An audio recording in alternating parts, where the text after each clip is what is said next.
wabarakatuh. Perkenalkan, saya Elin Riana, NIM 2018-143445 dari Program Studi Pendidikan Guru Sekolah Dasar Fakultas Keguruan dan Ilmu Pendidikan Universitas PRI Palembang. Akan memenuhi tugas akhir mata kuliah Micro Teaching yang diampu oleh Ibu Mas Muna MPD, yaitu tentang RPP. Baiklah, pada video pembelajaran kali ini, saya akan menyampaikan 3 poin RPP yang telah saya buat sebelumnya. Yang pertama, ada pengertian RPP. Yang kedua, langkah-langkah pengembangan RPP. Yang ketiga, metode dan sistematika RPP. Menurut Permendikbud Nomor 65 Tahun 2013 tentang Standar Proses Rencana Pelaksanaan Pembelajaran atau biasa yang dikenal dengan RPP adalah rencana kegiatan pembelajaran tatap muka satu pertemuan atau lebih. RPP dikembangkan dari silabus untuk mengarahkan kegiatan pembelajaran peserta didik dalam upaya mencapai kompetensi dasar. Nah, maka dari itu, guru wajib memiliki RPP sebagai pegangan ataupun acuan untuk melaksanakan kegiatan belajar mengajar agar lebih terarah, berjalan secara efektif dan efisien, agar dapat mempermudah, memperlancar, dan meningkatkan hasil dari proses belajar siswanya. Menurut panduan teknis penyusun RPP, di sekolah dasar, pengembangan RPP disusun dengan mengakomodasikan pembelajaran tematik atau yang disebut RPP tematik. RPP tematik adalah rencana pembelajaran tematik terpadu yang dikembangkan secara rinci dari satu tema. Ada 7 langkah pengembangan RPP tematik adalah sebagai berikut. Yang satu, mengkaji silabus tematik. Yang kedua, mengidentifikasi materi pembelajaran. Yang ketiga, menentukan tujuan. Yang keempat, mengembangkan kegiatan pembelajaran. Yang kelima, penjabaran jenis penilaian. Yang keenam, menentukan alokasi waktu. Yang ketujuh, menentukan sumber belajar. Menurut Permendikbud Nomor 81A Tahun 2013, Lampiran 4 tentang implementasi kurikulum pedoman pembelajaran, RPP paling sedikit membuat 1. Tujuan pembelajaran. Yang kedua, materi pembelajaran. Yang ketiga, metode pembelajaran. Yang keempat, sumber belajar. Dan yang terakhir yaitu penilaian. Komponen tersebut diwujudkan dalam format sebagai berikut. Langkah-langkah minimal dari penyusunan RPP dimulai dari mencantumkan identitas RPP, tujuan pembelajaran, materi pembelajaran, metode pembelajaran, langkah-langkah kegiatan pembelajaran, sumber belajar, dan penilaian. Nah, setiap komponen mempunyai arah pengembangan masing-masing, namun semua merupakan satu kesatuan. Penjelasan dari tiap-tiap komponen adalah sebagai berikut. Yang pertama, mencantumkan identitas, terdiri dari nama sekolah, mata pelajaran, kelas, semester, standar kompetensi, kompetensi dasar, indikator, dan alokasi waktu. Nah, hal yang perlu diperhatikan adalah yang pertama, RPP boleh disusun untuk satu kompetensi dasar.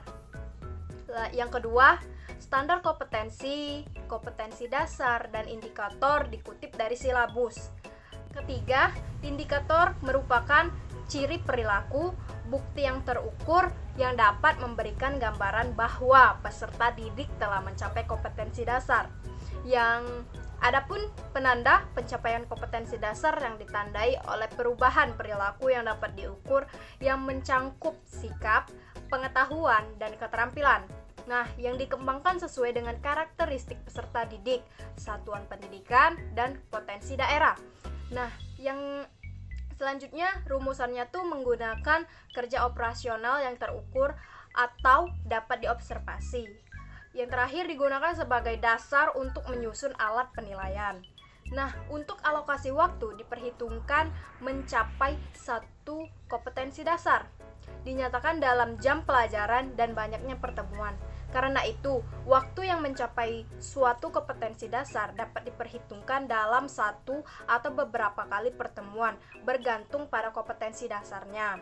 Nah, yang kedua adalah merumuskan tujuan pembelajaran, output ataupun hasil langsung dari satu paket kegiatan pembelajaran. Seperti contoh, Kegiatan pembelajarannya adalah mendapatkan informasi tentang sistem peredaran darah pada manusia. Maka tujuan pembelajaran boleh satu atau keseluruhan tujuan pembelajaran. Misalnya peserta didik dapat mendeskripsikan mekanisme peredaran darah pada manusia. Yang kedua, dapat menyebutkan bagian-bagian jantung. Yang ketiga, merespon dengan baik pertanyaan-pertanyaan yang diajukan oleh teman-teman sekelasnya. Yang keempat, mengulang kembali informasi tentang peredaran darah yang telah disampaikan oleh guru. Nah, bila pembelajaran dilakukan lebih dari satu pertemuan, ada baiknya tujuan pembelajaran juga dibedakan menurut waktu pertemuan, sehingga tiap pertemuan dapat memberikan hasil yang ingin dicapai. Yang ketiga, menentukan materi pembelajaran. Untuk mempermudah penetapan materi pembelajaran dapat diacu dari indikator. Contoh, indikatornya misalnya peserta didik dapat menyebutkan ciri-ciri kehidupan. Nah, materi pembelajarannya itu tentang ciri-ciri kehidupan, seperti nutrisi, bergerak, bereproduksi, transportasi, regulasi, iribilitas, bernapas, dan ekskresi. Untuk elaborasi, biasanya guru membiasakan siswa membaca dan menulis yang beragam melalui tugas-tugas tertentu yang bermakna. Dan guru juga memfasilitasi siswa melalui pemberian tugas diskusi dan lain-lain untuk memunculkan gagasan baru, baiknya secara lisan maupun tertulis. Nah, guru juga memberikan kesempatan untuk berpikir, menganalisis, menyampaikan masalah, dan bertindak tanpa rasa takut. Guru juga memfasilitasi siswa dalam pembelajaran kooperatif dan kolaboratif. Memfasilitasi siswa berkompetensi secara sehat untuk meningkatkan prestasi belajar. Memfasilitasi siswa membuat laporan eksplorasi yang dilakukan baik secara lisan maupun tertulis secara individu maupun kelompok. Afirmasi. Dalam kegiatan konfirmasi biasanya guru memberikan umpan balik positif dan penguatan dalam bentuk lisan, tulisan, isyarat maupun hadiah terhadap keberhasilan siswa. Memberikan konfirmasi terhadap hasil eksplorasi dan elaborasi siswa melalui berbagai sumber. Memfasilitasi siswa melakukan refleksi untuk memperoleh pengalaman belajar yang telah dilakukan. Memfasilitasi siswa untuk memperoleh pengalaman yang bermakna dalam mencapai kompetensi dasar.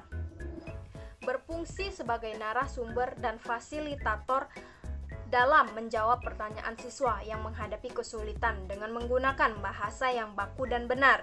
Juga dapat membantu menyelesaikan masalah, memberi acuan agar siswa dapat melakukan memberikan acuan agar siswa dapat melakukan pengecekan hasil eksplorasi, memberi informasi untuk bereksplorasi lebih jauh, memberikan motivasi kepada siswa yang kurang atau belum berpartisipasi aktif. Nah, yang terakhir ada kegiatan penutup. Dalam kegiatan penutup, biasanya guru mengajak siswa bersama-sama untuk membuat rangkuman atau kesimpulan dari pelajaran yang telah dipelajari hari tersebut. Nah, melakukan penilaian atau refleksi terhadap kegiatan yang sudah dilaksanakan secara konsisten dan terprogram. Memberikan umpan balik terhadap proses dan hasil pembelajaran. Merencanakan kegiatan tindak lanjut dalam bentuk pembelajaran remedi, program pengayaan, layanan konseling, dan memberikan tugas baik tugas individu maupun kelompok sesuai dengan hasil belajar siswa. Menyampaikan rencana pembelajaran untuk pertemuan berikutnya. Nah, jawaban dibuktikan dengan melakukan observasi secara acak, hasil supervisi kepala sekolah, dan kesesuaian RPP dengan pelaksanaan program pembelajaran. Yang keenam, memilih sumber belajar. Pemilihan sumber belajar mengacu pada perumusan yang ada dalam silabus yang dikembangkan. Sumber belajar mencangkup sumber rujukan, lingkungan, media, narasumber, alat dan bahan. Sumber belajar dituliskan secara lebih operasional dan bisa langsung dinyatakan bahan ajar apa yang digunakan. Misal, sumber belajar dalam silabus dituliskan buku referensi. Dalam RPP harus dicantumkan bahan ajar yang sebenarnya. Jika menggunakan buku, maka harus ditulis judul buku, teks, pengarang, dan halaman yang diacu. Nah, yang terakhir yaitu menentukan penilaian. Penilaian dijabarkan atas teknik penilaian, bentuk instrumen yang dipakai yang berisi rubrik dan penilaian.